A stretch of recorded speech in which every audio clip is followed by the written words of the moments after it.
Welcome back, everybody, to Icewind Rime of the Frostmaiden. When last you guys were here, several things had happened. You all started out in the bar called the Wet Trout, where the lot of you had been adventuring for some time together, doing odds and ends and various tasks around the 10 towns to survive. You'd all come here for different reasons, unique to each of you. None of you native to the region, but had come here searching for different things or trying to find yourselves, and had gathered together in this never-ending winter that seems to have wrapped the entire world. Things are becoming desperate as shipments of supplies have started to become thin, and passage through the spine of the world to the south has become almost impassable, and ships cannot cross the sea of frozen ice.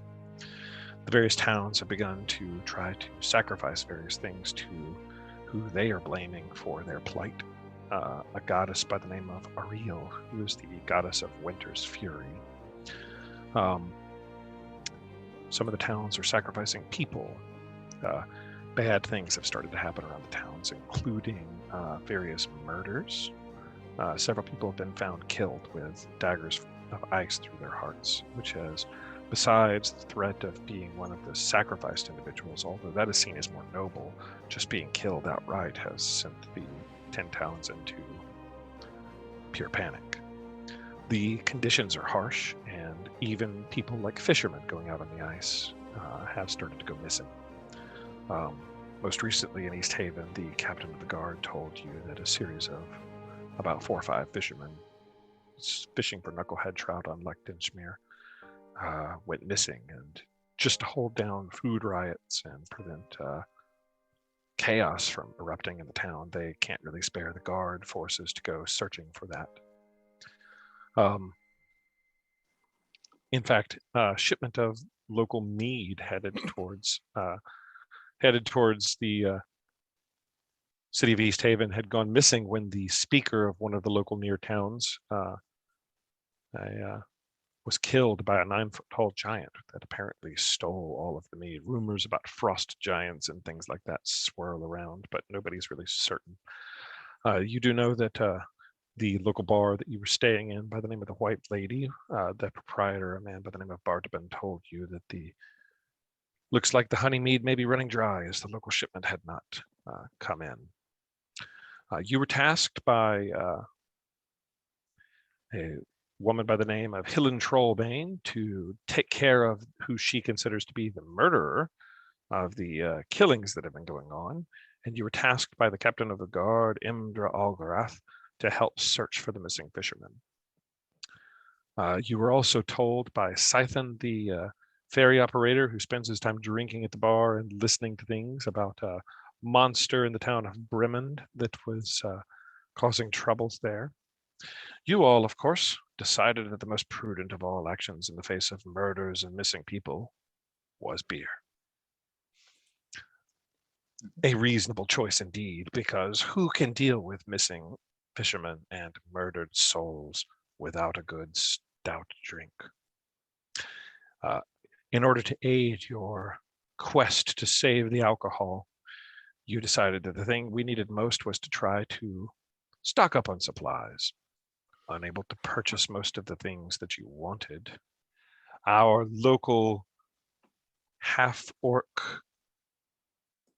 blacksmith, wanting to become more charismatic, launched a scheme with the other Kentrell, you're a half-orc too? Yeah. Harkus, with the other half-orc in the party, to form 2 half-orcs, make a whole orc, make a stolen thing. To launch a scheme to steal from a local shopkeep, who I have not gotten an NPC from, but he's an NPC now because he knows what happened. You managed to steal from him, although encountering his lockbox's mimic security device, when tripping it, you all managed to defeat the mimic, and that's where you find yourselves now, in the cold and snow outside, surrounded by what you hear now are howling wolves. Or what sound like... Actually, you didn't hear howling wolves. The only person that heard them was Leonard. Leonard heard the sounds and says, bear. Definitely bears. Yeah. Yeah, so Leonard, you've told everybody bear. What does everybody do?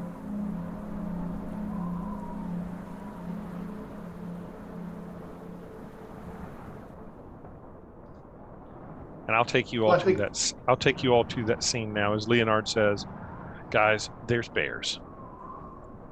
I think even if there's a bear, I'm going to prepare to be eaten. So I'm going to sort of draw my staff and start looking around. Okay. Roll me perception.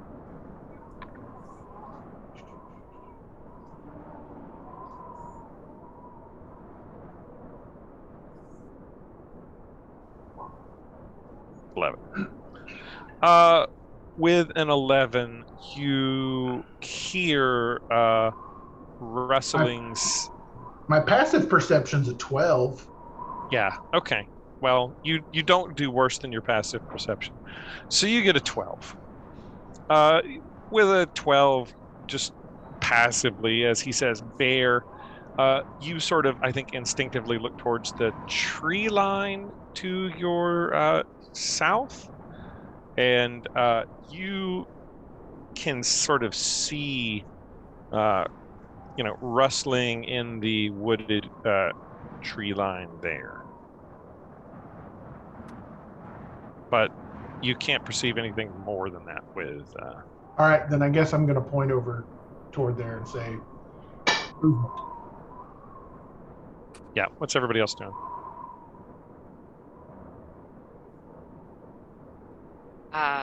Readying weapons. Do we have a fire or anything set up, or? Nope, you're no fire. You're standing out in the cold. You just dealt with this mimic thing that made quite a clash, and you just took the stone out of the box. You're not attuned to it yet. It takes an hour for you to attune to it. So everybody's just kind of readying weapons. So given my barbarian history here, I do think it would be a good idea to try to build a little bit of a fire to scare off the bear. Do I see any supplies that might be that might help us do this? Not really near you. There are a few small scattered sticks. Leonard grabbed one of them and magnetoed it. But it was 20 or 30 feet away, and he managed to yoop it to his hand. But there's no kindling around you or anything. And nothing immediate. As you're doing that, dashing sort of out of the woods towards you all are 4 wolf creatures that, quicker than you can really do much about, are all of a sudden just upon you all. And they can make it to about that far, so they're not able to make it all the way to you to attack. Everybody can go ahead and roll me initiative in just 1 second. Jeez, that's loud. Sorry, turn that down. Just a reminder, at the end of last episode, someone got Bardic Inspiration. Don't remember who it is, but you have it for 10 minutes. You can add it to an ability check, saving throw, or attack roll. All right, everybody go. 10 minutes, so. Yeah, you still have Bardic Inspiration. I don't recall who that was, but I can look and find out later.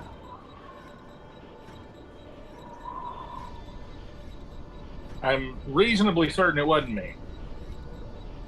I want to say it might have been Hawkins's character. It was whoever was picking the lock. I don't remember characters well enough. Oh, Yeah, it wasn't then that Cadillac. was me. Well, Leonard was picking the lock. Yes. Yeah, I got nearly wrecked by the mimic for picking the lock. All Sorry. right, I'm changing these stupid dice. So D&D together. Hey, I mean, your dice have to be effective. I mean, this is ridiculous. You can't have dice that bad. No, it's terrible. All right. So one of the wolves is up first, and it is on top of Granite Guts. And it's going to try to bite at you, Granite Guts. It has advantage on that attack. Does 13 hit you? Hold on.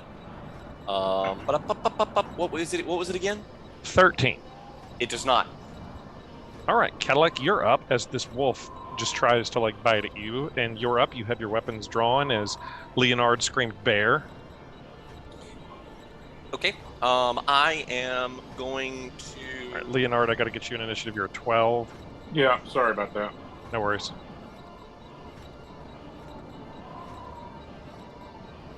What are you going to do, Hoggins? Okay. Cadillac? How far away from me is he? He's on you. Okay. You've got two that are basically right on you. Okay. Then I am going to hit him with my warhammer. Okay. That is a hit. Or are you doing it? No, wait. 12. 12 is a miss. Sorry. Oh man. Anything with your bonus action? I think. Or any movement? No, I don't think so. Okay. Toot, you're up. Okay. I need to measure. Well, I guess I can't do that. So I will. What were you gonna say, Jeff? I'm sorry. Oh no, I was just gonna say if the volume of the music or anything is off for the recording, let me know so I can adjust. Okay. I think I will raise my hands and I'm gonna say, what happens when a dark elf casts sleep on you? You get drowsy. Oh God! I would like to try to cast sleep on as many of them as I can. Okay. It is a 20-foot radius, so you can tell me how many I can get with that without getting my own party. So ideally, I mean, it'll go for the lowest HP things first. So yeah, I'm gonna guess that Granite Guts has more HP than the wolves. Yeah, but then it goes to the next. Oh wait, yeah, I see what you're saying. So you can get all of them. If you want to be extra safe, you can get 3 of them. I'd rather get 3 because I don't really know what the rest of my party's at either, and I don't want to accidentally start with someone who got wrecked in the last episode. Going to sleep. Yeah, let's not do that. Okay. All right. Go ahead and roll it. Yeah. Not sure how to do this. And I think I may have hit it twice. 25. I think I hit it twice, Jeff. So I think it was supposed to be. Okay. 17. Okay. With a 17, you managed to sleep, and 25 is a much better roll.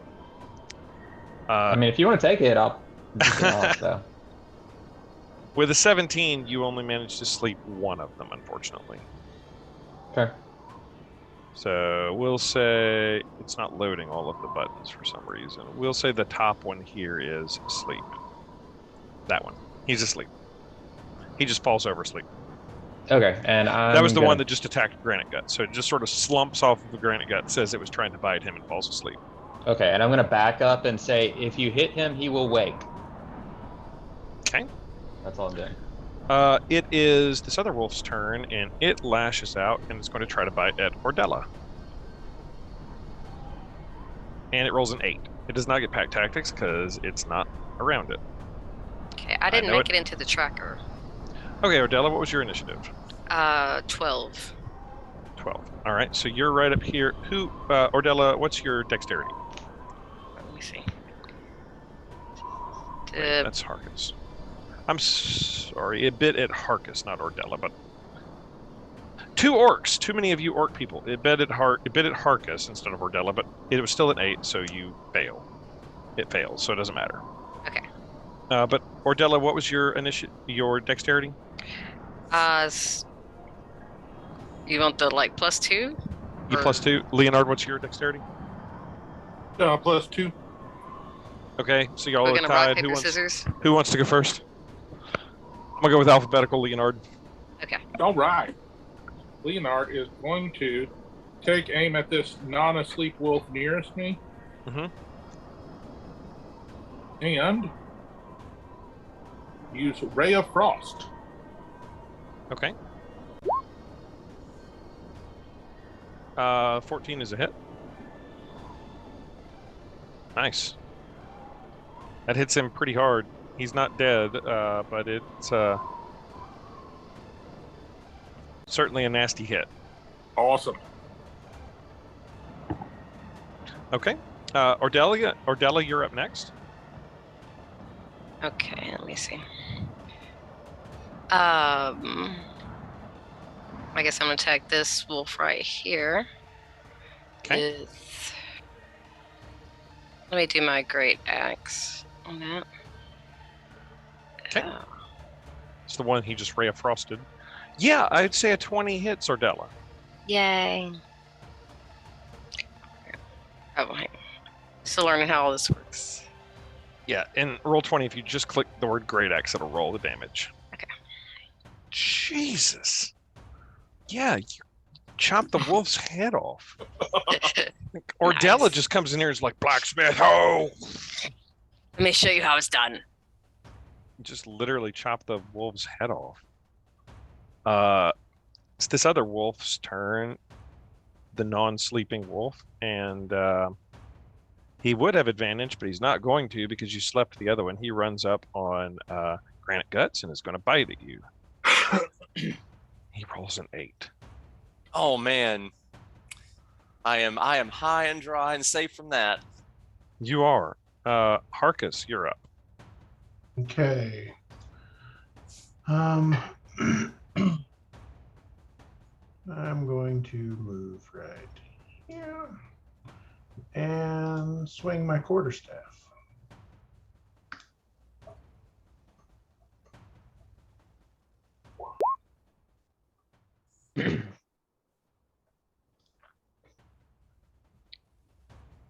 11 is a miss, alas. All right, then I'm going to unarmed strike him as my Okay.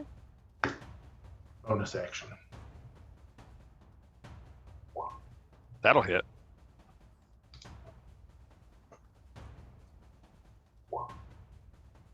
Five damage. Good solid hit. Not a killing blow, but a good solid hit. All right. It is this other wolf's turn. And he's going to charge up and he's going to bite at you, Harkus, with advantage this time. Holy cow, these rolls. With advantage, he rolls an 8 and a 5. That's terrible. That wolf's asleep. He's just asleep now. He doesn't get another save. Correct. It's until the spell ends, someone shakes him awake, or he takes damage. Yeah, so he's just done. Then. Is he kicking? Like, is he chasing something? He's having like little doggy kicks. All right, Granite Guts, you're up. You got 2 wolves on you. Okay. I am going to take a swing with my warhammer. At, let's see, the one to the right, or at the top, I guess. Okay. And let's give him oop. Yep, 21 will hit. And it doesn't matter because you crushed that wolf in, whether it was one-handed or two-handed. Sweet. All right, Toot, you're up. All right, so the one that's awake, I'll look at him and say, what's a wolf's favorite leafy green? Arugula. Jesus. And I'll cast Vicious Mockery. Oh my god. Yeah, go ahead. It's a wolf's wisdom save. Oh, he fails it. Okay, well, he takes... 2 psychic damage to the wolf. Yeah. The notion that anybody can psychically damage a wolf is kind of crazy to me, but, you know. You do you. All right. Up next is Leonard. All right. I am going to second verse, same as first, cast Ray of Frost.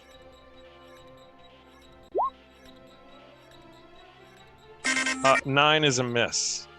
You do still right. have Bardic Inspiration if you wanted to add to it.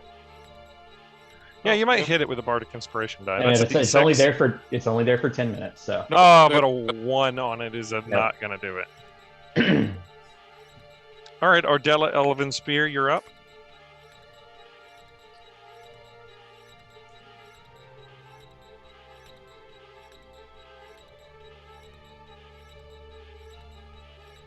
Sorry, I muted. I'm gonna come around here to this wolf, and All right.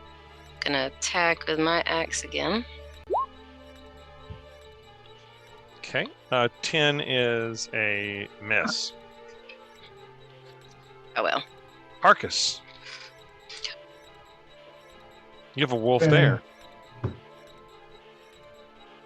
All right, I'm going to swing with the quarterstaff because one of these days I will hit with it. It's going to happen. I can feel it. That's not it. Today will not be that day. And I'm going to smack at him with my fists. And that's not going to do it either. Yeah, this wolf's up. He would have advantage, but his party members are dead and his other bosom buddy's asleep. So he's just going to try to bite at Ordella. Does a 13 hit you, Ordella? Ordella the wolf murderer. I don't think a 13 No, hits. it doesn't. All right. The sleeping wolf is up. Granite Guts, your turn. Okay. I am going to take a swing at the one to my right, and you're going to use Warhammer again. Ooh, that's not going to hit, is it? No, it's not. Yeah. Alas. Toot. Back around to Toot. the one that's still up and fighting, I will look over at it and say, what do you call a hot dog? Oh my God. Yeah, and that's vicious mockery again. Okay. So it has to make a wisdom save. Yes. Yeah, you viciously mock that wolf for 1 HP. As Toot is the only one doing significant damage to the wolves. Leonard, you're back up.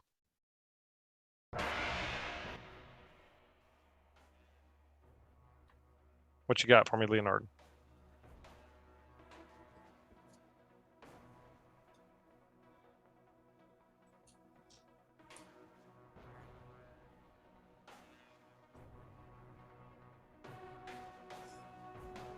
Kenny, you're muted. Leonard.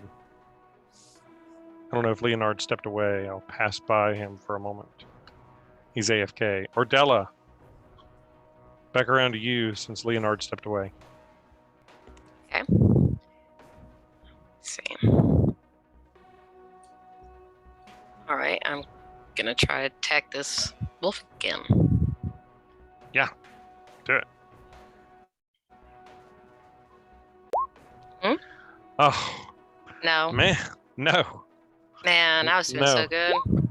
Alas, no. Kenny's on phone call. It's okay. We'll come back to him when he's done. Harkus, you're up. Oh, Lord, have mercy.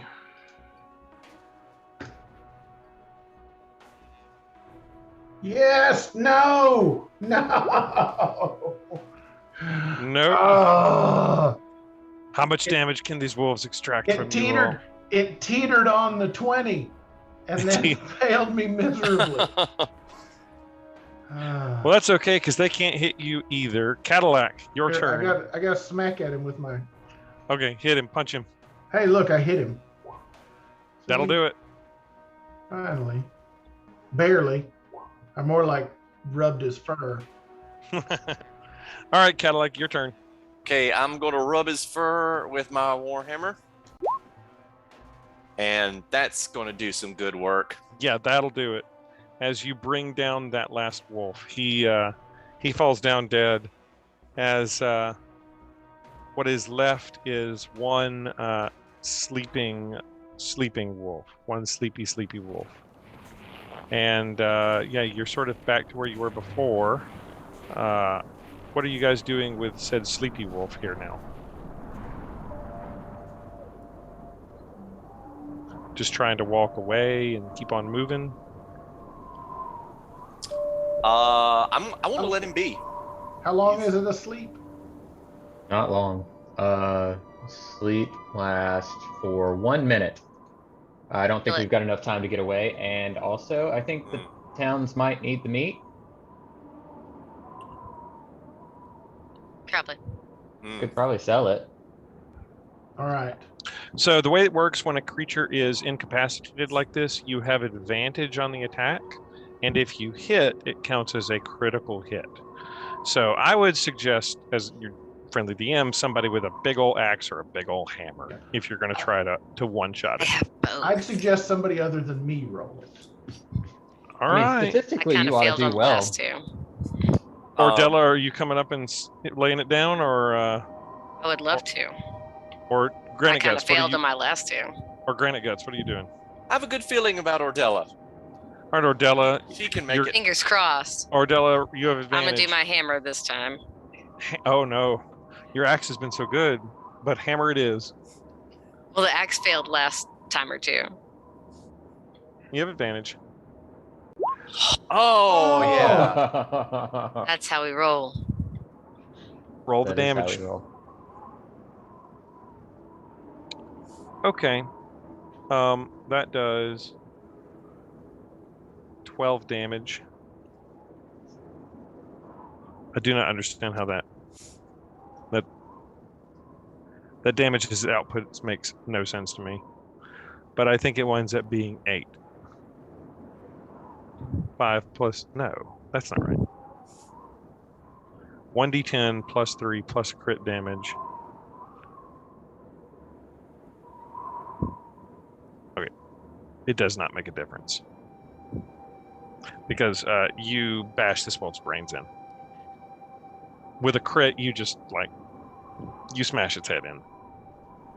Yay. Because what this would be is it's a d10 plus your strength, which is, what's your strength? Plus 4. Strength is plus 3. So it's d10 plus 3, so 5, so 8, and then the crit was another d10, so 4. So you 13 total. I don't know where that 7 comes from. No. All right, so you did like 13 damage to it. So Okay. okay, you bash its head in, and it's twitching and no longer moving. Yay. So what are you guys doing? Can we attempt to skin them, or can Toot again, or begin to try to skin them / harvest some meat? Yeah, roll me survival. Okay. Yeah, you're able to get most of the meat off. It's not like an expertly done job, but it's fair enough that you're able to sort of get meat off of the wolf. How's the hide? Was I able to get any of that, or is it kind of? I mean, it's not in the best of shape with an 11. Okay. You might could sell it or something, but like you didn't have like the, it's not like the cleanest of skinnings like you'd be able to use the hide, but you got the meat out. Okay. Yeah, so you've got all that. You guys pack all that stuff up? Yeah. And continuing on down the road? Mhm. I Yes. think so. All right. You guys head on down the road. It is, I'll take you to the map scene here. You are leaving town of East Haven, and we're somewhere between East Haven and Goodmead when this sort of happened. And it's not a terribly long distance from East Haven to Goodmead. About 5 hours travel, and you left probably around. You got up and robbed a place around 8 or 9 in the morning,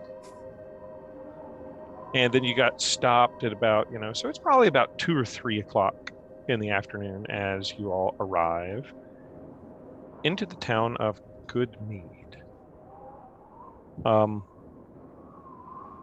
The interesting thing about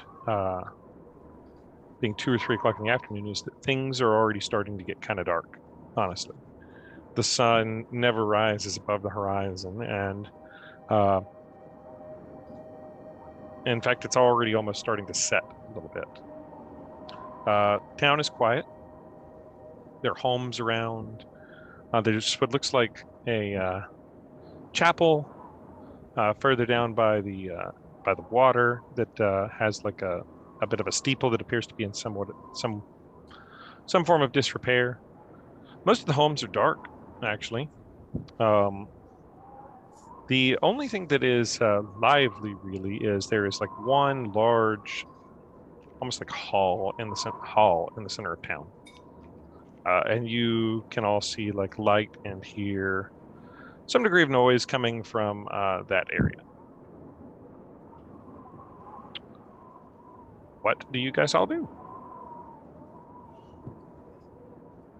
You're entering here from like the east way, so just to sort of give you an idea, like where it says to the east way, this is kind of like where you're all coming from. So I'll use like I don't know, I like Toot, so I'll use Toot as like the marker for where you guys are. You guys are coming into town from that direction. Good. I was looking for a "you are here" marker. You are at Toot. Toot is your here marker. Hi, Toot.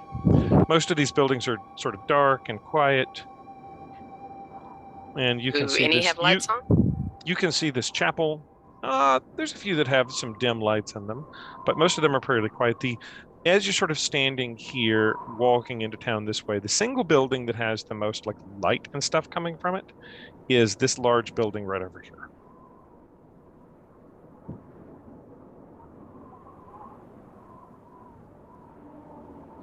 I vote we go for the one with the light. Yeah. Let's go. As we go past these relatively darkened buildings, is there a chance that we notice anything, or that I notice anything additional? What way are you heading towards the lit up building? Are you following the path down and then turning to the left? Or are you like cutting between buildings by the trees and stuff like that? I think I'll take the path. Okay. Roll perception. Okay.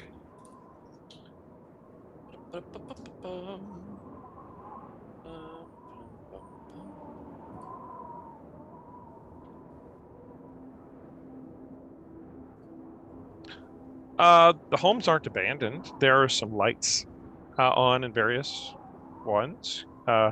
People don't seem to be like out, just like walking around so much. It seems like a small town, kind of quiet. Much smaller than East Haven was. In fact, the city streets aren't really paved. They're mostly like dirt, but the dirt has been snowed over so that it's really just like hard packed tundra that you're walking on. It's clear that people are still here. It's just they don't seem to be like out and about. It is a little bit strange to you maybe that the homes seem a little bit darker than you might expect. Like you would have expected maybe a little bit more fires to be burning and things like that to be going on. Speaking of fires burning, I don't happen to pass any big stakes in the ground that look like things have been burnt on them recently, do I? No. Interesting. No, you don't see any, like, you're looking for like more burnt people? Right. No. Or evidence of that activity here. No, you don't see anything like that.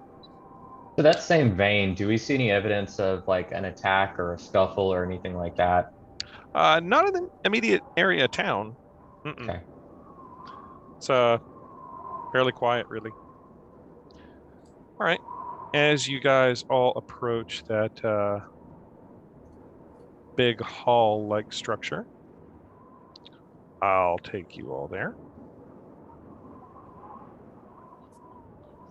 On the outsides of it, you see large building, stone steps leading up to it. There are a couple of what look like large wooden doors on sort of side buildings that almost look like, I don't know, like almost like what we would think of as like a kind of like a garage door, like a loading dock kind of area, something like that. Like stable doors, maybe. And then there's a sort of stone steps leading up to what looks like a very large hall with the most striking part is the back of it is just this almost enormous building. And outside of the front of it is a very clean sign that says Good Mead Mead Hall. And you hear the sounds of voices and things like that inside. I'm just gonna walk in. Okay. I'll follow. Seems like the place I'm looking for. Yeah. Okay. Everybody just walks in. You throw open the doors and feel free to walk on in. And you come in from the cold.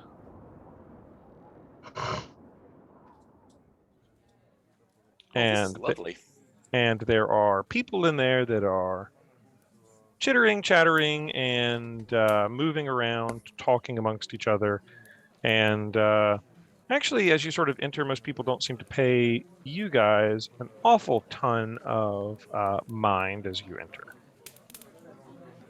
It seems to be the only like warm place around town that you were able to immediately see. As you all walk in, the most striking thing that you notice is sort of two levels, one level sort of up above you and then a level down below. And people are sort of seated around in various chairs, eating, drinking, talking. They all seem to be drinking this same like honey mead that you guys had sampled at the White Lady. So there's not a shortage? They're just holding out on us? No, well, they're all drinking it here. Mm-hmm.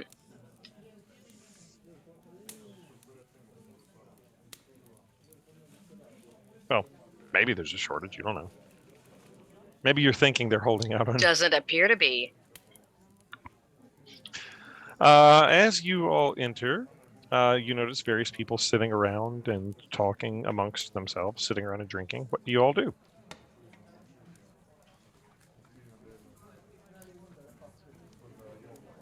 Do we see somebody who looks like a proprietor?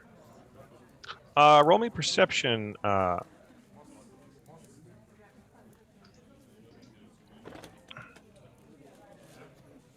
Cadillac. Okay. Wow, 21. Cadillac, you see there. It's strange. There doesn't seem to be like a proprietor of the place exactly. Like people get up and kind of like are serving themselves drinks, and there are people that sort of are like obviously like working and bringing out. There doesn't seem to be like any like lots of types of food. It's mostly like some sort of stew or something, but it's strange because it's almost communal. Like maybe it's not strange, but it's almost like a collective thing. But with a 21, the thing that you notice the most is that there's only like one person who really is sitting kind of off to themselves, and it is a middle-aged woman. And as you sort of are looking around, looking at various people, she meets your gaze and looks directly at you. And she seems to be sort of paying attention to you. I guess I would say, out of the others that sort of are just sort of milling about and not doing anything. So is that when you say you, do you mean the collective you, or to you, the collective you? I would say, like you all that just walked in, and in fact, she seems to be like getting ready to address you all. What do you do? Yeah, I'm just sort of giving you the heads up as you have a good perception as this sort of woman who's sitting right here at the lead table sort of looks at you all.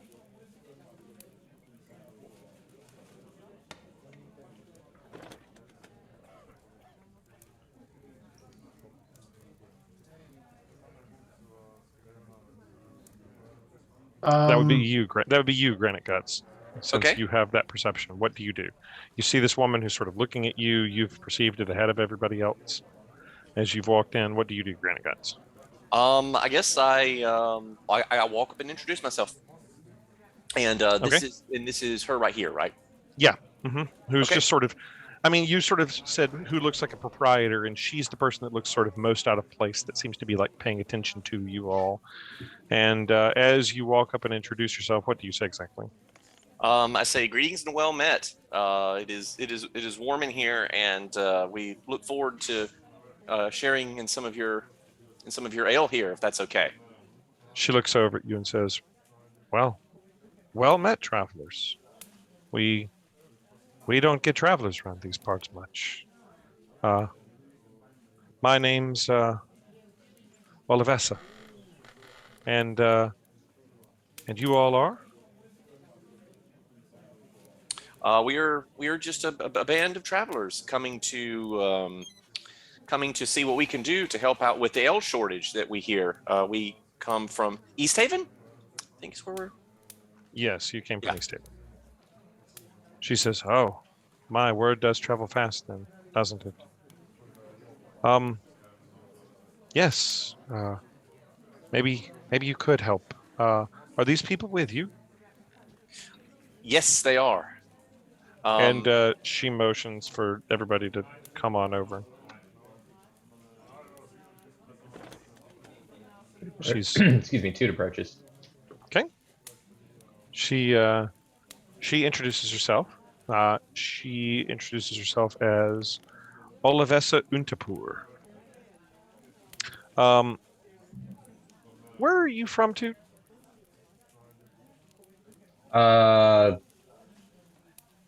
It would have been outside of Waterdeep, not in the city, but somewhere outside of it. Gotcha. So we got Not a couple from of Waterdavian people, not from here. And Harkus, not from here either. And I don't have Leonard here for some reason. He's not on the map, but Yatara is.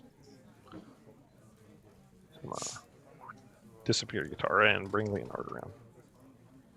Okay. Olivessa says, basically she welcomes you all, and she says, of course, we try to share everything as we can in good need. She says it wasn't a 10-day ago that it happened. I don't know what we'll have to do. We'll have to replace Speaker Reelsparrow. She says, one of those foul creatures came out of the woods. Tall as 2 men stacked on each other.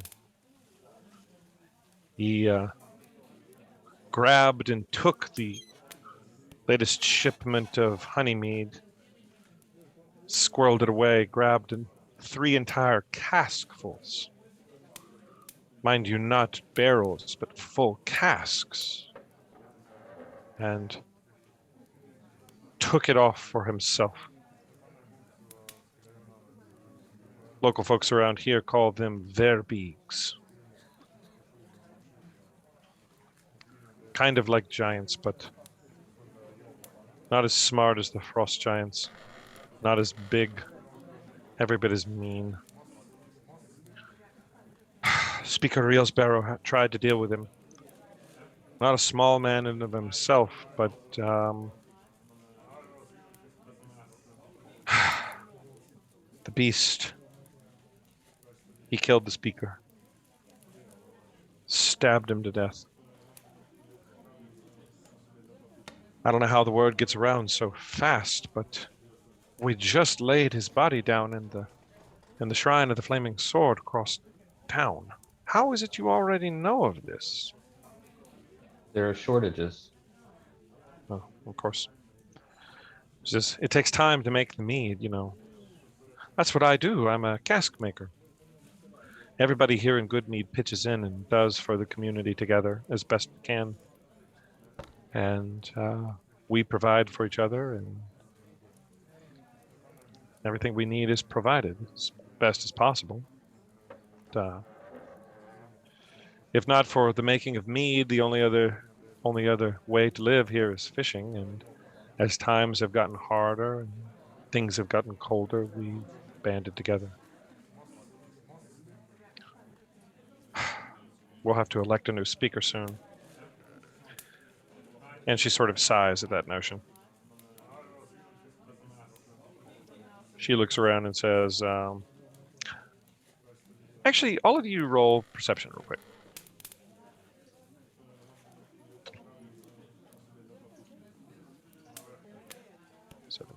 Seventeen. 10. Say that a 17 is good enough, since I think it would be. Since Harkus and Leonard seem to be indisposed. With 17, you guys note that she appears to be a bit more olive-skinned than you would expect for somebody that lives in this area. It's a little bit unusual, I guess. She sort of sighs and says, there'll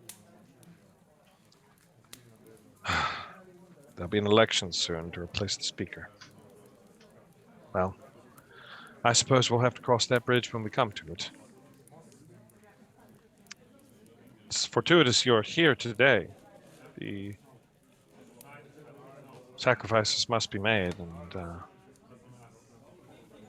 well, I am very sorry that you've chosen to stay with us on this day. But until nightfall we drink. And she passes you all some glasses and says, serve yourselves. Careful, though. It's stout straight from the cask. So how is it made? Oh, do you want to see? I'd love to. And she Start pouring. she sort of brightens up at that notion. And she says, how's it? You say, how's it made? And she says, well, in fact, with your 17 perception rolls, the one thing that you notice as you're in this building is there's this constant like hum and buzz. In fact, you could even really hear it from outside of the building, but now that you're inside, you can really hear it. She smiles and says, well, come with me if you want to see. And just if they sting you, don't panic. Don't run. Would you say their vision's based on movement? They can smell your fear. I don't know. And she says, I'll gladly show you. And she starts walking off this way. Toot follows. Toot follows? Okay. Yep. I'll go too, and I'll bring my drink. Are Harkus and Leonard coming? Or are you all Might as staying well. and drinking? They might as well come too. Yes. They'll be confused if we leave them. All right. She walks over to this door over here past the back as to answer Cadillac's question of how is the ale made. I'll bring Harkus along.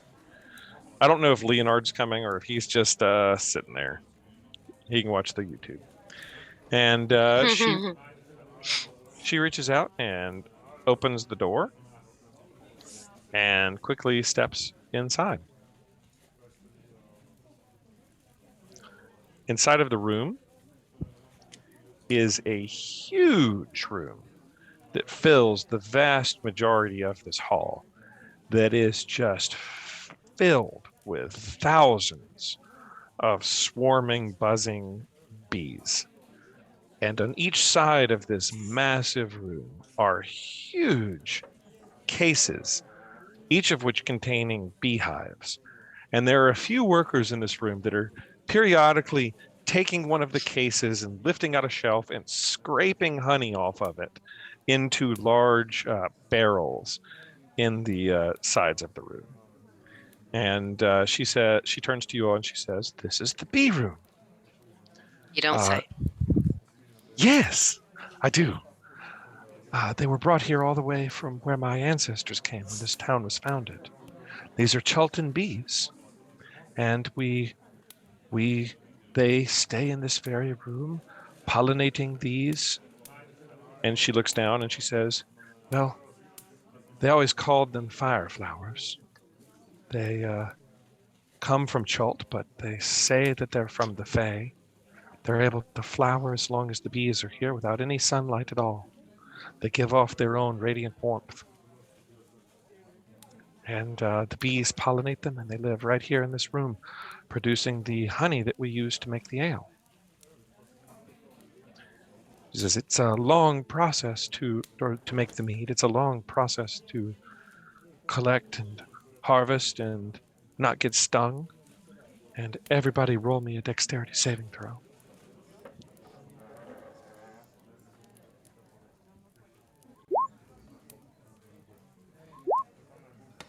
Ew.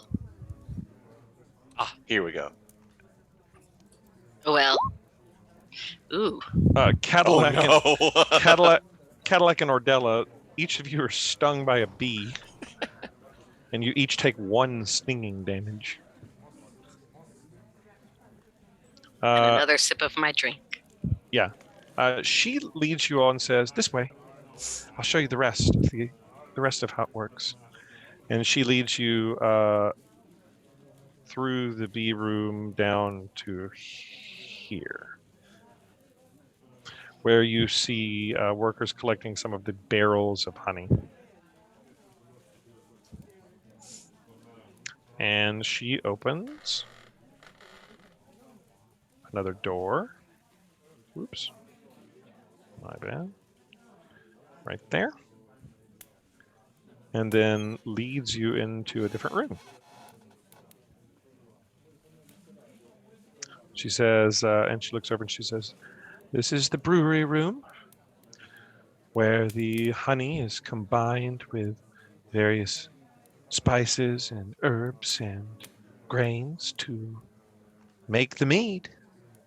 We brew it up right here, and then it's put into casks and shipped all across the 10 towns. It's every month we receive gold and food and supplies and whatever is needed to protect the citizens of Good Mead in exchange for the meat. We all work together in this, and everyone is provided what they need, all regulated by the speaker. But So do the towns stopped sending as much food since they're getting less meat? well, we've only just had it happen.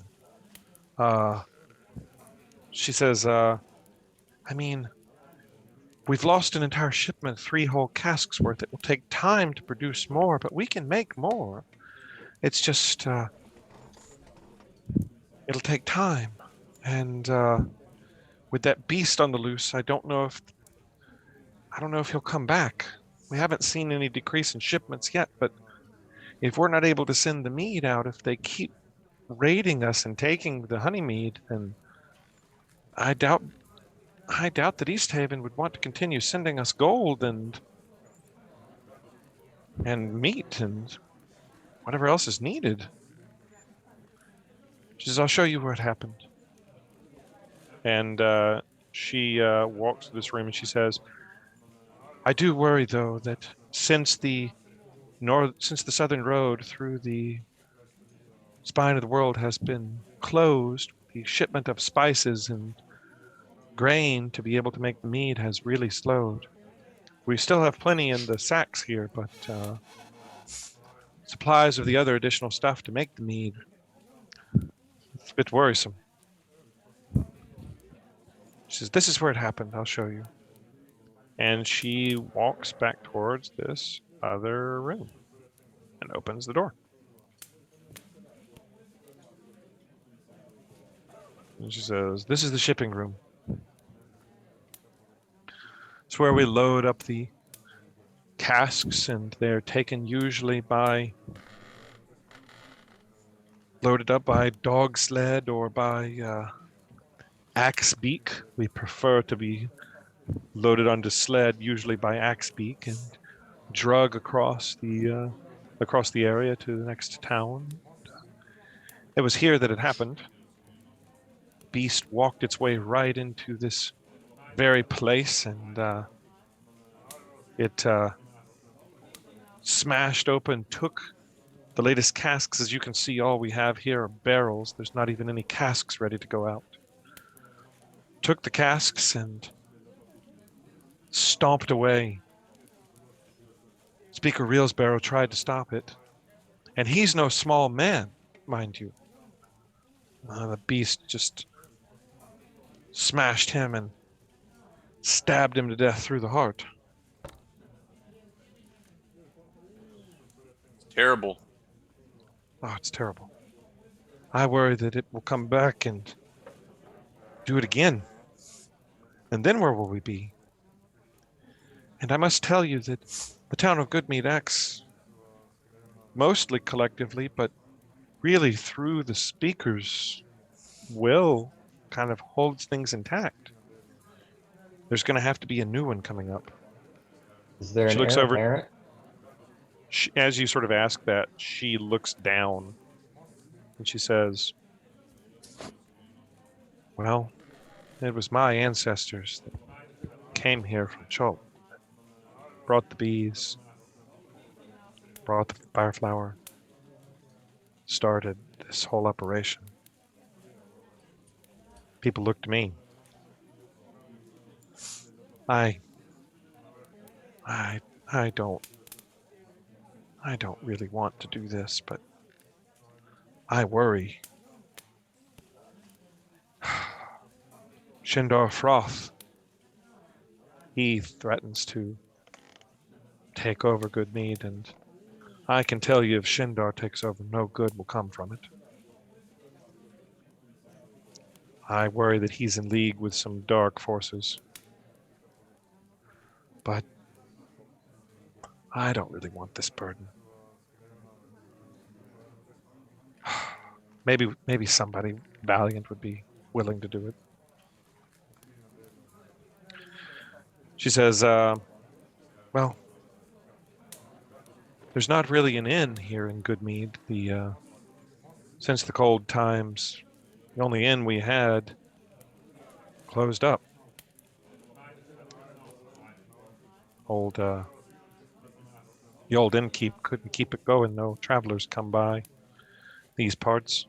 Only Dugan's Hole along the route, and with it being so cold, nobody really makes their way this way anymore. But you're welcome to stay at my place. There may be some warmth you can find. But it being a day of sacrifice, well, no.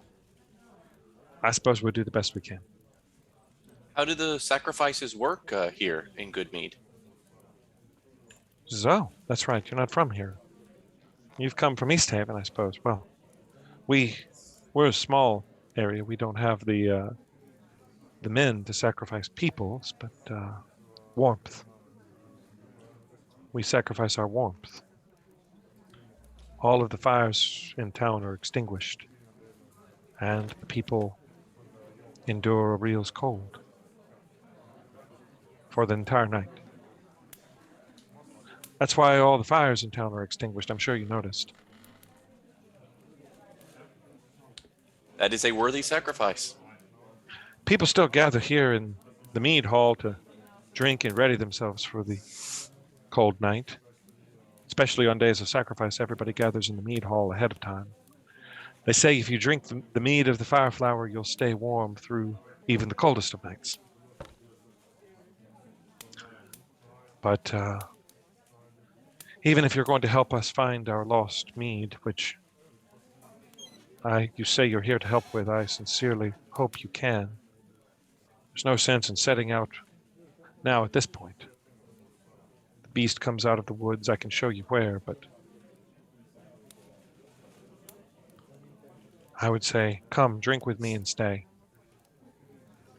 Toot begins to pull things out of his bag and begins pulling out the meat. And he says, for your hospitality. She smiles and says, thank you. We share everything here in Good Meads, so I will take it to the kitchens. And she says, you're welcome to stay here.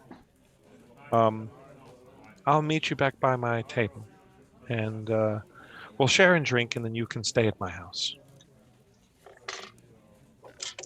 And she heads back through the brewery room and then through a door in the brewery room into the main hall with the meat. And you guys are still here in the storage room, or are you following her back into the main hall, or staying here and investigating around, or what are we doing? I'm going to go into the main hall and enjoy some mead. Agreed. Okay. I'm going to look around a little bit. Okay. Roll me investigation or Della. Let me find it. Oh, not much. 12? You notice some splatters of blood on the ground, and you notice some of the splatters of blood lead outside into the snow a little bit. Oh. Go outside. Okay. Outside, you notice there are some large, giant-sized, but not maybe like full-on frost giant-sized footprints in the snow that head off in a direction of some of the woods near Goodmead. I'll show you on the map where these footprints are sort of headed.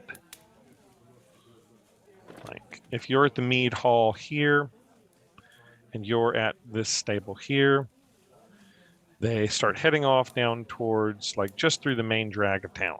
Like you didn't notice them before, but like you went right by them earlier and didn't really notice as you really weren't looking for anything. And they head off in the direction of sort of north towards the woods north of town. Yeah. Okay. But the other thing is that as you step outside is that it is getting quite dark. As by now it is like 4 o'clock in the afternoon as she's shown you around the mead hall and how the mead is made. And that all the local casks are gone and they'll have to produce all new casks. Yeah, that's what you notice. You see footprints heading off in the direction of the woods. That they are followable, in your opinion. Okay. She comes back up to you, Toot and Cadillac, in the bar, and Leonard, you're there. Leonard's been very quiet. And she welcomes you all back, and you all have had cups of the honey mead, and she sort of says, well, enjoy. The next casks that we make will take probably a month to brew. So 3-10 day, I suppose, before we're able to produce yet another cask. All of the ongoing casks were taken by that beast. So the local towns may be without for a month or so, I suppose. That is, if it doesn't take it again and if our supplies hold out. But enjoy. All right, and I don't know about the footprints, right? No, the only person that knows about the footprints is the person that stayed to investigate, which was Ordella. Ordella, are you Yeah, I'm telling them about the footprints. Is it currently snowing? Lightly, very lightly. Not super heavy. But it is dark. You could only see these a short distance out.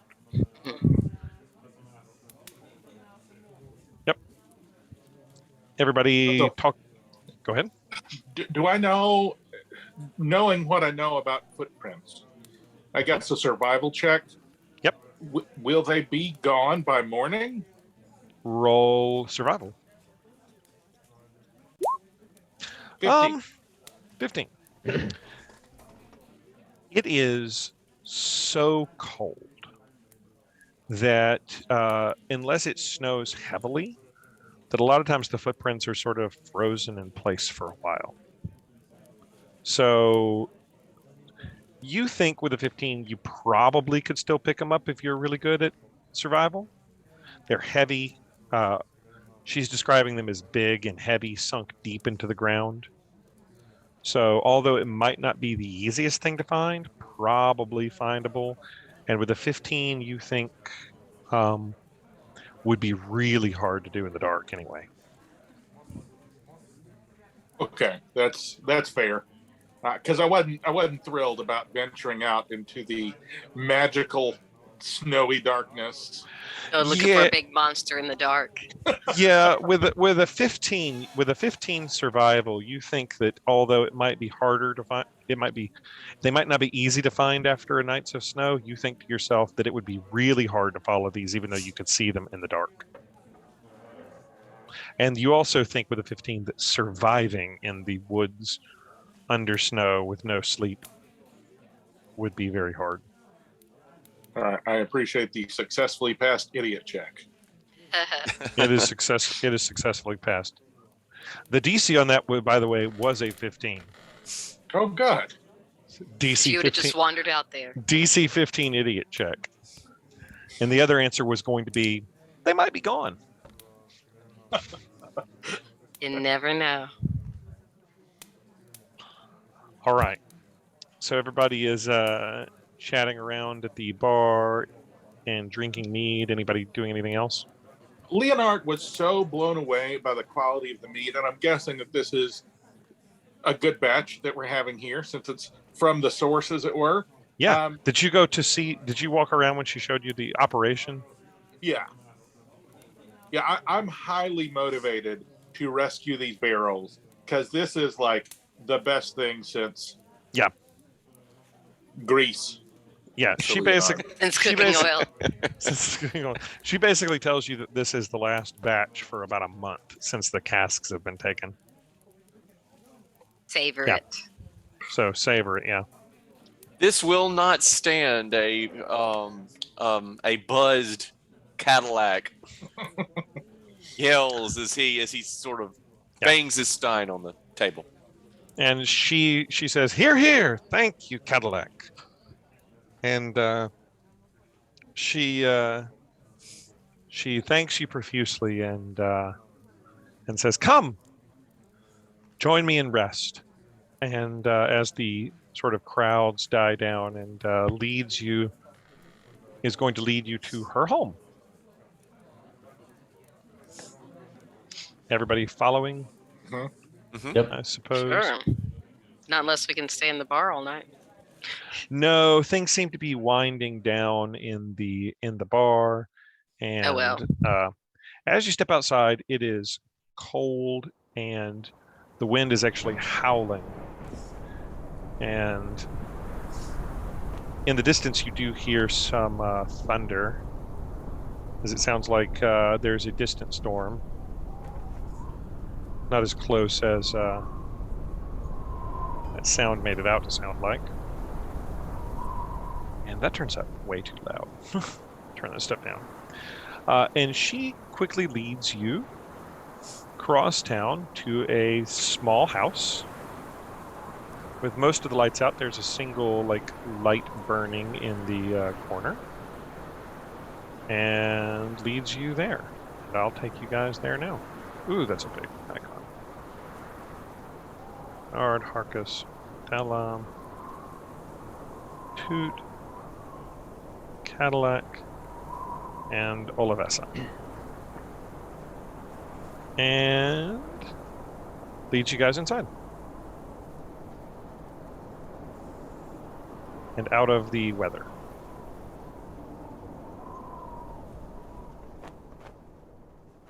And she welcomes you into the house. and says, "Well, I don't really have a lot of spare rooms, but if you'll follow me into the great room here, you're welcome to pitch a bedroll wherever you like.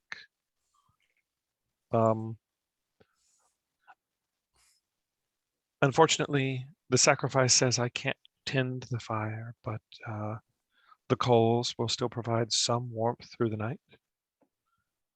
But sacrificing our heat and fires is what we do to appease the goddess." And she says, "Make yourselves as warm as possible. Best of luck to you." How often do you sacrifice like this? Once every 10 days. Mm. Hasn't appeased her yet, but we all pray that the real will be appeased and that the never-ending cold will abate. And she wishes you all a good night and turns in. What does everybody do? Leonard is still outside. How Oh, Leonard is inside. Sorry, Leonard No, is. I'm just teasing. how cold is it in the house? Pretty cool. I'm just wondering if it might be warmer outside if I go outside and start a fire. It's pretty cold inside the house. Leonard is posting up beside the fireplace and entering his state of he can see, but no one can hear him scream. So Leonard is like my Roomba that goes onto his charging station. The things the All right, Roomba we're has changing seen. your name. Your name is Roomba. You know, that's actually a great name for a Warforged. Oh my God. New character for when you die. Oh yeah, when I die, go back as Roomba. All right. So the If Very I don't loud start at rolling times. better, I'm just going to throw myself into a fire somewhere. So the Roomba parks itself. What's everybody else doing? You're wondering if you might be warmer outside with a fire. Roll me insight, Harkus.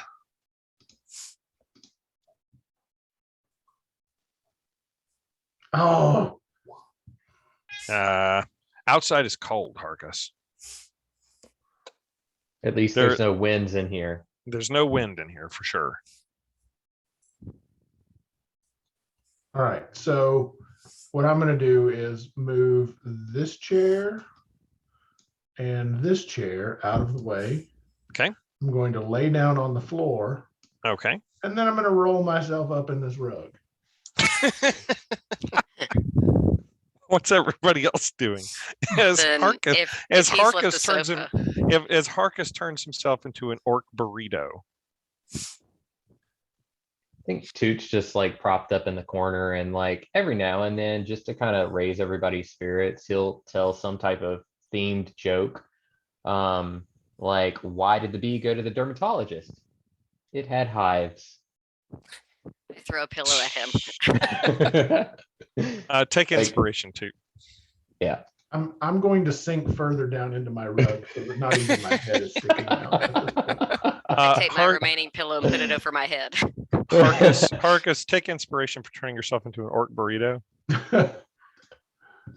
And Cadillac, what are you doing as Ordella is burying her head in pillows on a couch? Harkus is rolled up in a rug. Toot is telling jokes in the corner, and Leonard has unplugged himself. What is Cadillac doing? So the night before I took my vows to become a paladin, I had a vision, and in the vision was basically it was a huge winds, or it was a huge snowstorm and blizzard, and in the vision I died in it, and or at least I think I did, and so I'm traveling in these wastes. Has me in sort of a mindful mood, and so I'm just going to sort of I'm just going to sort of stand at the window and just look out at the frozen situation outside with the wind, going through the snow. And Yeah. I'm going to stay up for a little bit. I'm sort of in a thoughtful mood. Okay. Things are quiet, and you notice not a lot. All the fires in town seem to be extinguished. Most of the lights in town are out except for yours. And you see just snow blowing across the streets.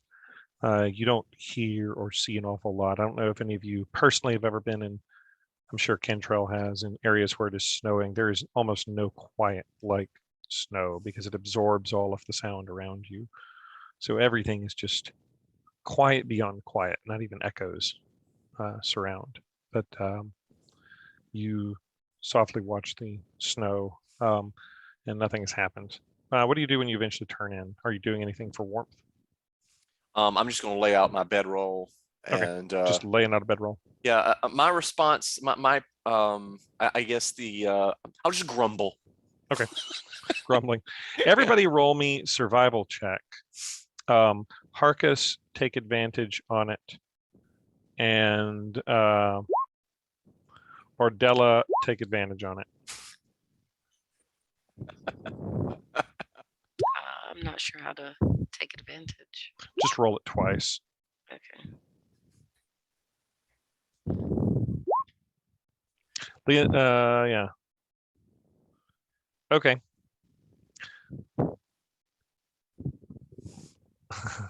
I will remind you that I'm a robot. You're a robot. Okay, so you're a robot. You're not affected by this because you're a robot. Cadillac. Yes. 1 damage of frostbite. No, Cadillac. You do not get the effects of a long rest, Cadillac. Oh no. And in fact, you take 1 level of exhaustion, Cadillac, Oh, as no. you are just entirely unable to sleep through the entire night. Is there a way to mark exhaustion in D&D Beyond? I don't know. Okay, I'll make it. I did see that. Yeah, that would be super helpful if there was. There is. I think. I think it's under conditions, isn't it? Yeah. Yeah. If you click on Yeah. conditions and then at the bottom. Yeah, Yes. Where are conditions located? right under your hit So points. yes. So Oh. Toot manages to cover himself in his wings and stay warm, and Leonard is a robot, so he's okay. Ordella, with her pillows, manages to bury herself and stay warm enough. Leonard the robot is okay, and the only one that suffers this effect is old Cadillac. Everybody has reached level 2. And this will probably not matter for this session, but just going forward, you are all level 2. The morning comes, and Olivessa greets you all and offers you some breakfast. And she sort of smiles at you all and says, wolf bacon? Don't mind if I do. And she sizzles you up some wolf bacon. Yeah. So as she's cooking, I don't think she heard the other joke, so I'm going to tell a different one, and I'm just going to say, when do bees get married? When they found their honey. You hear her groan from in the kitchen while cooking the wolf bacon, and says, "Come eat, come eat." And everybody is able to come and eat. So yeah, you all have the effects of a long rest, except Granite Guts, who did not get a long rest and has 1 level of exhaustion.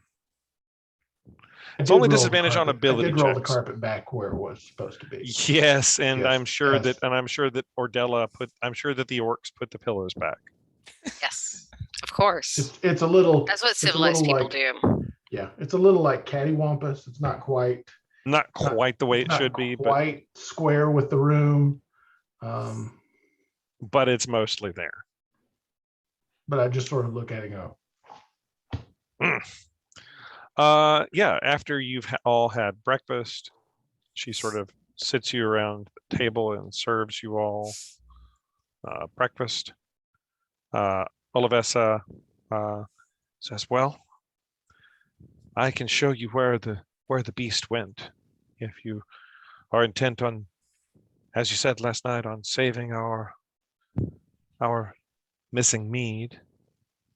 If that wasn't just the ramblings of the mead talking." And she sort of laughs a little bit.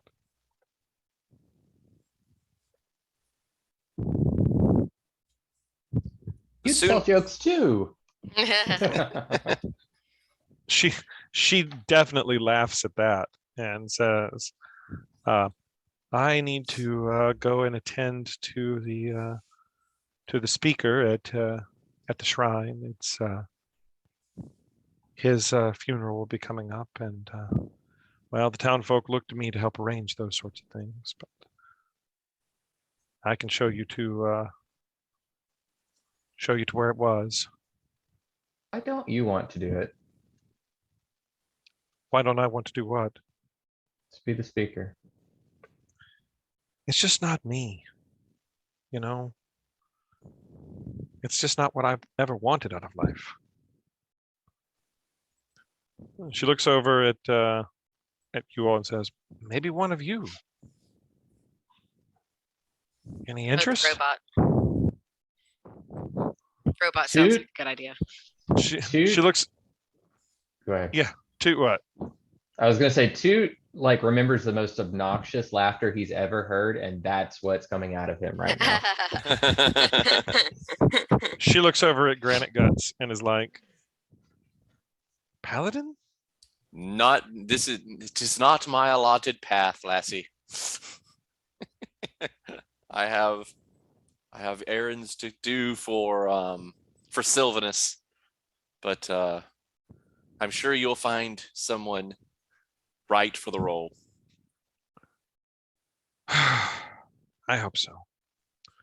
She says, "I can show you to where the beast left town towards the woods if you're headed that way before I head to the shrine."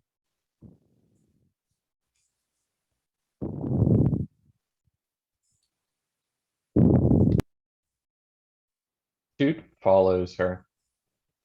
Okay. Toot makes for the door as if to follow her. Okay.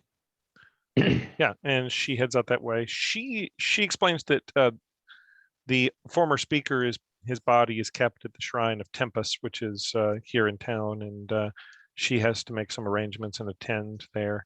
That most of the time, when they're not gathering at the Mead Hall, they would gather at the shrine of Tempest. But she says she'll lead you to the woods first, and that's the way she goes. We'll follow. You guys arrive here at the edge of town, where she points towards the woods, and as it came through and went that way. Ordella, roll me survival.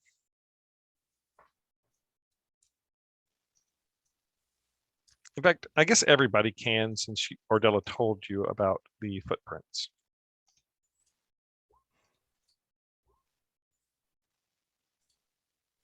Including you, Granite Guts, just it's at disadvantage. But I don't know that you can do worse than a 6. Leonard, with your robot eyes, and Harkus with your, I don't know, Burrito Well-rested burrito burrito bonus. your burrito bonus, you're able to see the vague outline of what looked like large giantkin footprints in the snow headed off in that direction.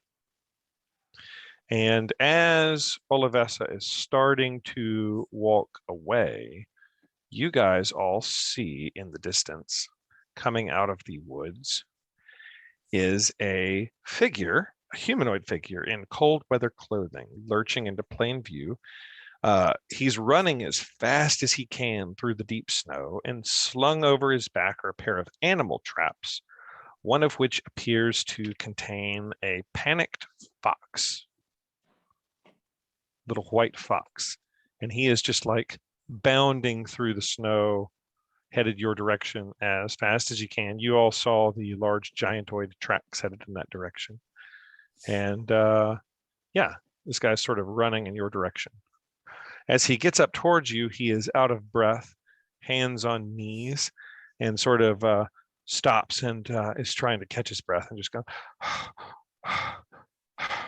There's a little fox that is just bounding around in the cage, letting out little like cries, like I don't know, what is the fox saying? And yeah, it's just making all kinds of noise. It's freezing cold here, so the wind is howling, which I haven't been playing, but I'll go ahead and do that. And snow is starting to fall around you all, and this man is hands on knees trying to catch his breath, and the little fox is bounding around in its little cage strapped to his back. What all do you do?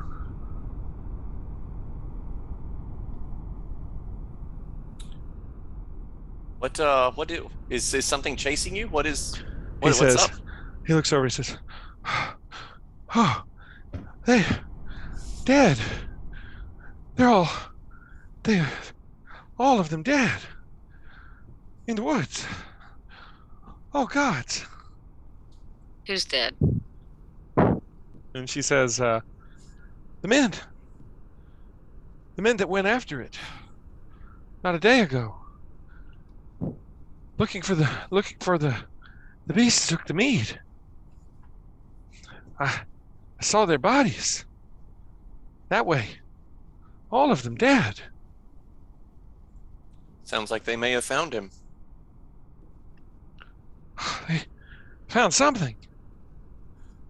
Oh God, I was out checking traps. Just picking up traps to catch, and it just, oh my God, there was so much blood. And he appears very, very frightened. Where are the bodies? He points and goes, that way. About a mile. You can't miss it. It's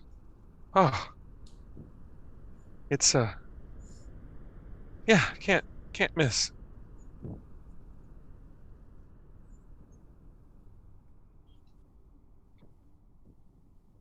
All right, who's ready to walk back in the woods? The little fox is just going absolutely bananas inside of the cage, and he sort of looks over and goes tap, at it, and then says like, damn things.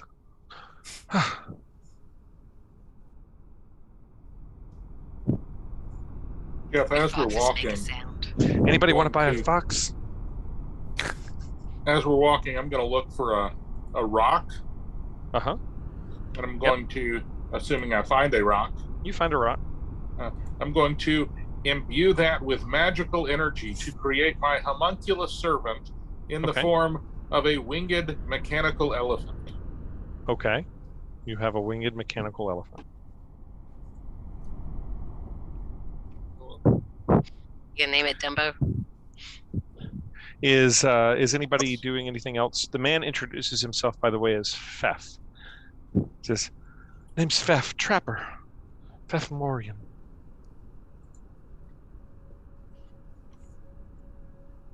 Or is everybody just like, show us the way, we're on our way, Fef?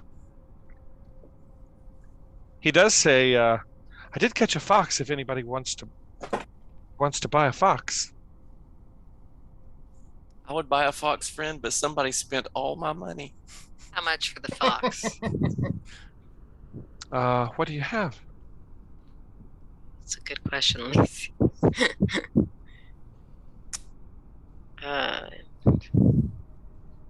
Looks like I got 22 gold.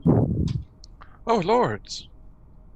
A whole gold piece would feed me and my family for a week.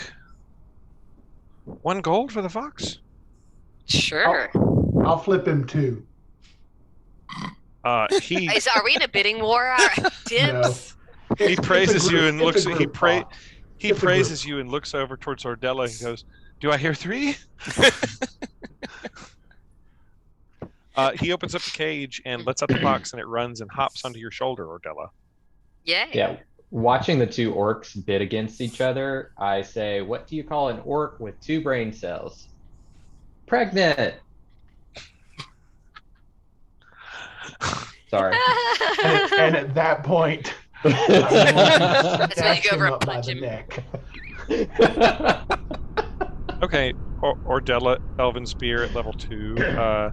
You can mark. You have a fox. I'll see if I can figure out how to do that. Equipment. That's okay. You all. Just for clarity, I wasn't trying to outbid her. I was simply paying for the fox and giving him some extra gold. Oh no, because he seemed like he needed it. Yeah. That is entirely understood.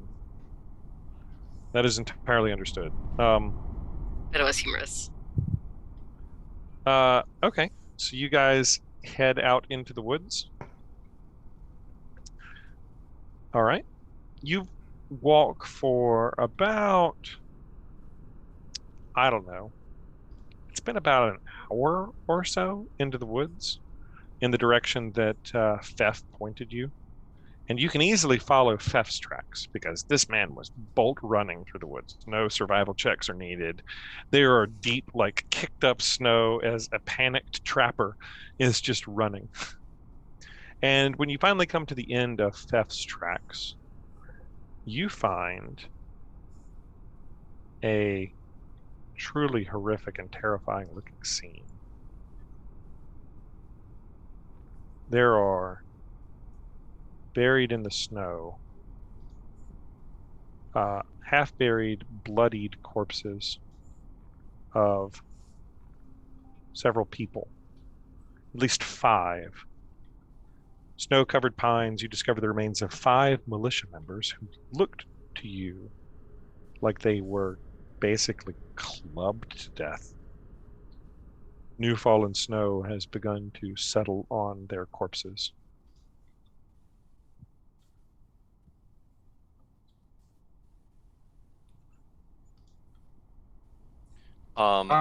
Is there any of their equipment left?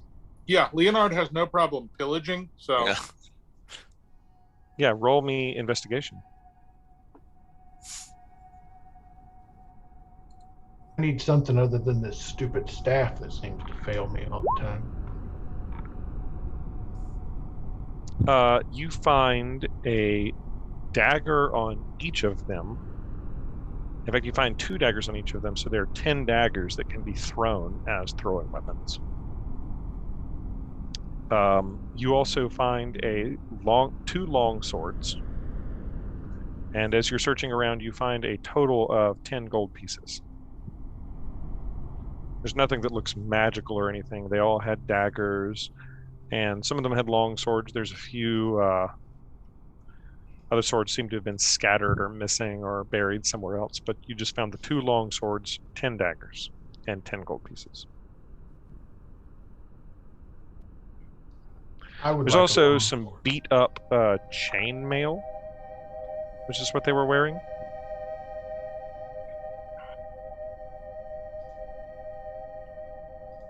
I don't know if anybody's trying to take off their beat up chain. I don't know if that's any better than what I have. Probably not. Depends on if you can wear chain. These men are smaller than you, too. Oh, never mind. I don't feel like squeezing in. I already have chain. Okay. Anything else good? Roll survival.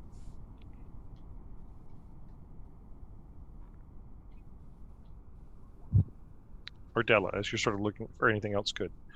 You very distinctly see now, looking through the snow, large, giant footprints. They don't look exactly the same as the ones that you saw back at the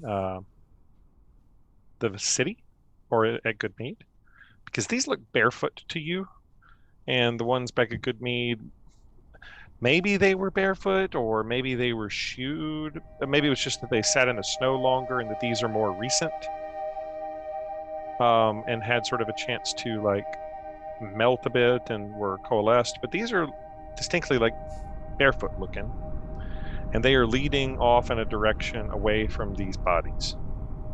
And you can very distinctly see them lightly in the snow. You can probably, even if you zoom in on the map, see them there.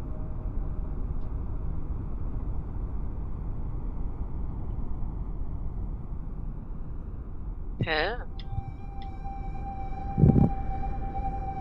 Indeed. And Fef's footprints sort of end here as he's looped around, and you can easily see them running back towards Goodmead. Yeah, then I guess we're chasing down the giant footprints. Okay. As you travel on, we're going to use Ordella's survival check that found the footprints. It is getting really, really cold now, and about midday. It's been you follow these footprints for about 4 or 5 more hours through the woods when you come upon a clearing in the woods. See if this will load. Hold on, my page didn't load right. Let me know if it's loading for you all. We're going to wrap up here in just a second.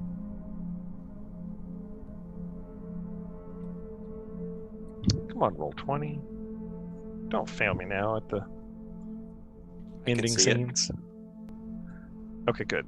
Well, my roll 20 is reloading. I had to refresh, so it's doing its refreshing dance.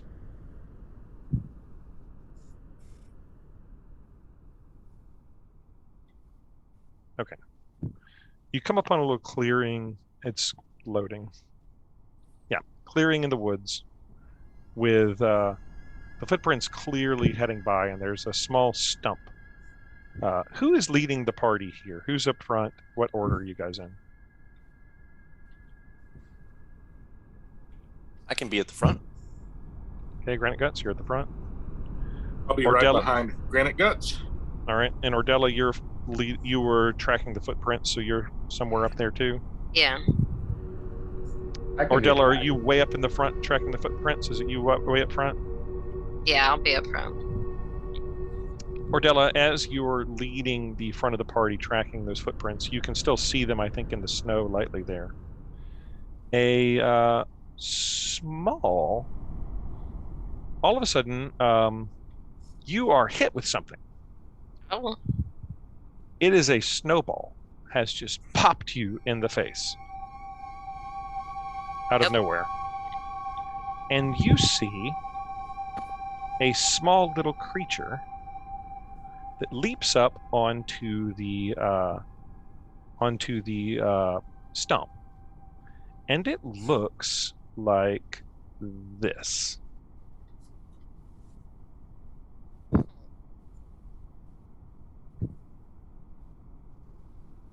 Doesn't seem to have much of a face. In fact, it almost has like a runic-looking face. You'd almost describe it as maybe fey-like or something. And it's like dancing around a little bit at you and tosses another snowball as it's sort of waving and dancing. What do you do? Attempt to dodge. You jump out of the way and dodge out of the way, and as you do that, the little fox that's on your shoulders jumps off of you, and it runs over towards this thing. And Why? Why leave me? So sad. Let me get your fox out. Yeah, it runs over towards this thing.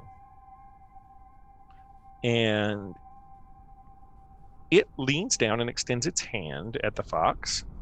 And the fox kind of sniffs at it. And then it leaps onto the fox's back. What? And the two of them sort of ride over towards you. And as it does that, it rides up towards you on the back of this little fox, this little, like, almost looking like snow little thing, rides up on the back of the fox. And as it gets close to you, it kind of makes a sound. And it wiggles its hands, and a little like stone appears. And it flicks it at you in midair. And it just sort of gently floats towards you. Doesn't like fly at you like it's trying to hit you, but it gently floats towards you. Okay. What do you do? Reach out for it. Okay. You take it, and you, as you grasp it, you feel like arcane energy sort of radiate off of it. And this thing sort of makes a little sound, and then it and the fox ride away. No. Just like giddy up and ride off into the woods. Oh well. And you've been bestowed with a charm of animal conjuring. Ooh. Mm. I'll tell you what that is later. You have a charm of animal conjuring in the form of that little stone. You guys continue onwards for about 4 more hours. You've now been out in the woods for about 8 hours, and it is really starting to get towards nightfall when you finally approach something. The footprints seem to come towards an ending.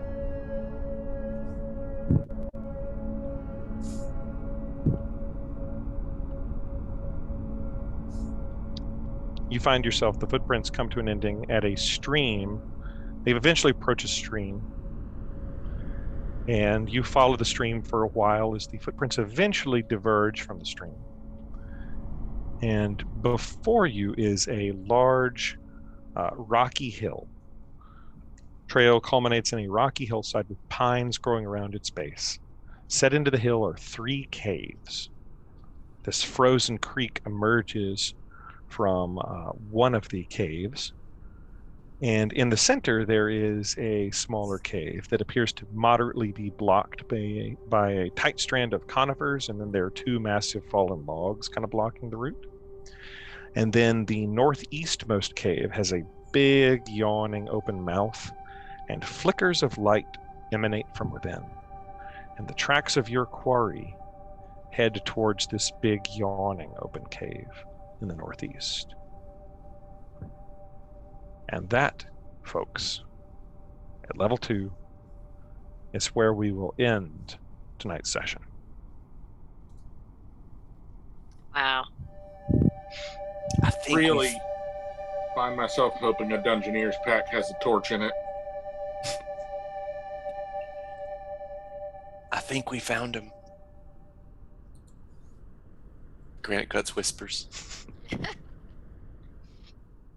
I think you did too. I hope you guys enjoyed. Oh yeah. Yeah. That's great. So many maps for this session. So many Yes. maps. Sad I I didn't mean- get to keep the fox. You Don't got know a what charm I of went animal summoning. What if I that's know. something that I think died? maybe I mean, the I get some of the foxes- fox. Here, boy. Here, boy. Yeah, Or you got a charm dire of bear? a charm of animal conjuring. Nice.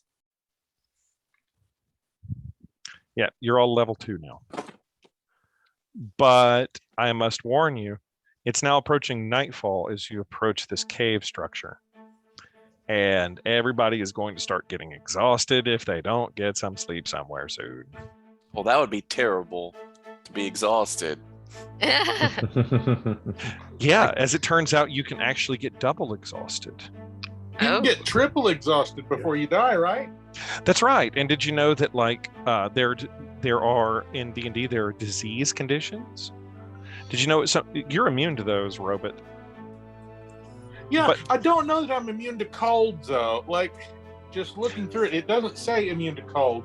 So maybe I Well, like for example, disease conditions will be like frostbite, hypothermia. These are diseases that are going to get imposed on you guys if you spend more than about 12 hours out in the cold. People are going to start to get hypothermia. When I said earlier that I rolled the carpet back, what I meant is I folded it up and put it in my back. So you're just carrying a Persian rug along with you now. No, you don't have a bag. You don't have a bag of holding. It does kind of seem like an orcish thing to do.